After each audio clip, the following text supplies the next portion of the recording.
These ports such as Hong Kong or Beijing, etc., who knows? At the moment there's nothing there, but it will require a Boeing 767 or an A330, or when they come in a Boeing 787, because the aircraft to fly direct to any of those ports needs a 4,500 mile radius of action, and only the Boeing 767 or bigger aircraft have that sort of range capability to do it.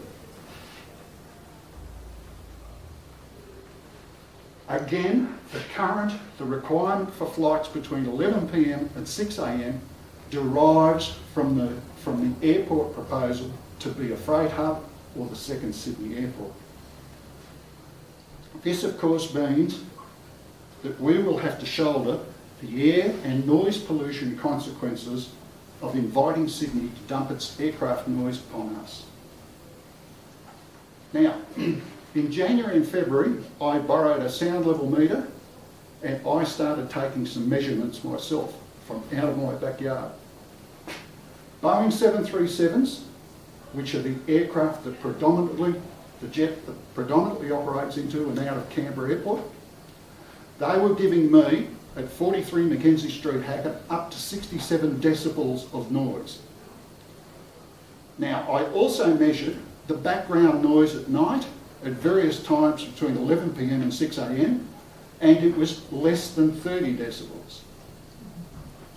I might add, I also measured light aircraft and helicopters over the top of us here at up to 72 decibels. Now my point is, on the noise modelling, as raised in the airport's document here, if you interpret the single event contours for Boeing 737s, they say at my place the noise should be about 52 dB, about 52 decibels, but it's really up to 67. Now equally, a Boeing 747 will make more noise than a Boeing 737. The noise is about 5 decibels louder. What's that mean in layman's terms? It means that a Boeing 747 will be 16 times noisier than the background noise. Now my point on that is, I believe that at that sort of noise levels, at night between 11 p.m. and 6 a.m, you will be woken. Now how many aircraft are we talking about? The airport initially started off and has said that it'll only be a few freight aircraft. I think it's between 5 and 7, which is a mixture of 737s, a 777 and larger aircraft. My point is, once it starts, the international traffic will build up, and if the airport can run the freight hub successfully, it will be a precursor to trying to open it up for the second Sydney airport phase of the whole thing by attracting low-cost carriers to Canberra Airport when Sydney Airport is closed by the curfew. I might add that even if you believe that you can sleep through a 747 departure at Canberra Airport, I will simply point out, I do not believe that this is a great positive for real estate prices in this suburb. Now, while I intend to live here for quite a bit longer, as long as I stay alive, I'm not a seller. There will be other people who will be faced with that predicament. Now let's talk about curfews. There are 4 curfews in Australia at the moment. Sydney's curfew came in 1963, not too long after jet services started. And I would imagine that around that time, when that curfew was introduced at Sydney Airport, the number of jet services was probably about what we have here at Canberra. The other places where there is a curfew is Coolangatta, Essendon, the old airport at Essendon, and Adelaide. Now I would surmise that equally, as well as Jenny telling me I'm up on the time, all I would say is the other places that have sought a curfew are Perth and Cairns, And I would equally add that at Brisbane, the current Prime Minister and Treasurer both have electorates very close to Brisbane Airport and both have showed an active interest in a curfew. And equally at Tullamarine, which was the replacement airport for Essendon, I would think at Tullamarine they will chase curfews. Now, my point will simply be that if the freight hub is to be relocated out of Sydney, where it currently is, I guess, and if Brisbane and Tullamarine were to gain curfews because their political leverage is the greatest, it's greater than ours, then I reckon we're in trouble here because we would be the only airport in southeastern Australia which is capable of 747 operations without a curfew. I'll leave it at that because Jenny gave me a wind-up signal, and we'll let the questions flow.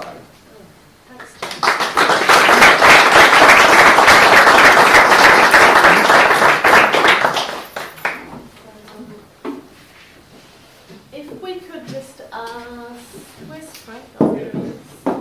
And Jeff, I think in case people want to ask you questions, if you want to grab us. And I'll sit on the little one.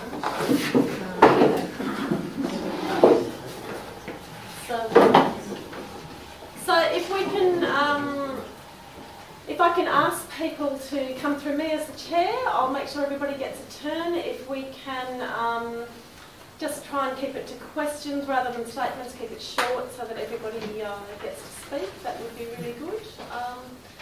Let's go. Who wants to start the question? Tony? I just had one for Jeff about the noise level and if there was a wind direction or any cloud cover. So as to amplifying that or on some of those the occasions, best scenario. mostly through summer, back in January and February, because of the drought conditions, the wind has largely been easterly. So it would have been drifting at our way, yes. The inversion that's normally present, it's a temperature inversion in which the temperature rises for a certain period above the ground and then it cools off as it's supposed to in the atmosphere. What it does is it can trap noise between the surface and the inversion layer, and you get reflections off the inversion layer. Now that happens quite a bit here in Canberra. It's certainly a phenomenon for Hackett because it also contributes to you hearing the noise from the peacekeeping training facility over there in the valley, etc. I hear at Mackenzie Street, I regularly hear all of the time road traffic noise on Majura Road. I'm not saying it's loud, I'm just saying it's there all the time. I equally point out that the inversion also affects takeoffs to the south, that is aircraft taking off towards Frank at Queanbeyan and Jerrabomber, etc. When they rotate and get airborne, the sound is reflected off the runway for quite a bit of the initial climb out. It is reflected off the runway, bounced off the runway, and then up onto the inversion and bounced off the inversion. And despite the Ainslie-Majura Ridge there being between Hackett and the airport, I can assure you, I actually measured the noise with the sound level meter at some 40 plus dB, 40 plus decibels of aircraft taking off to the south. Thank you. The gentleman on the couch. Thank you. I understand that Mr. Snow is here. All right. Good to be here for Mr. Snow as well, please. And my second question of Mr. Snow is, what the private jets that fly over Hackett, as well as non-commercial jets that fly over Hackett, why are they there? I haven't been invited to speak today. I haven't got anything prepared, so if you don't mind, I won't talk in general. I'm here to listen. I'm happy to answer any specific questions. Well, then I will answer your specific questions. What are the type of aircraft that fly over Hackett? I mean, there's a number of different types of aircraft. They're jets. The jets types, are you talking about the RAF fleet? It would be, Tom. Yeah, the VIP fleet do some. There's one small jet that comes over on a regular basis and it is a private jet.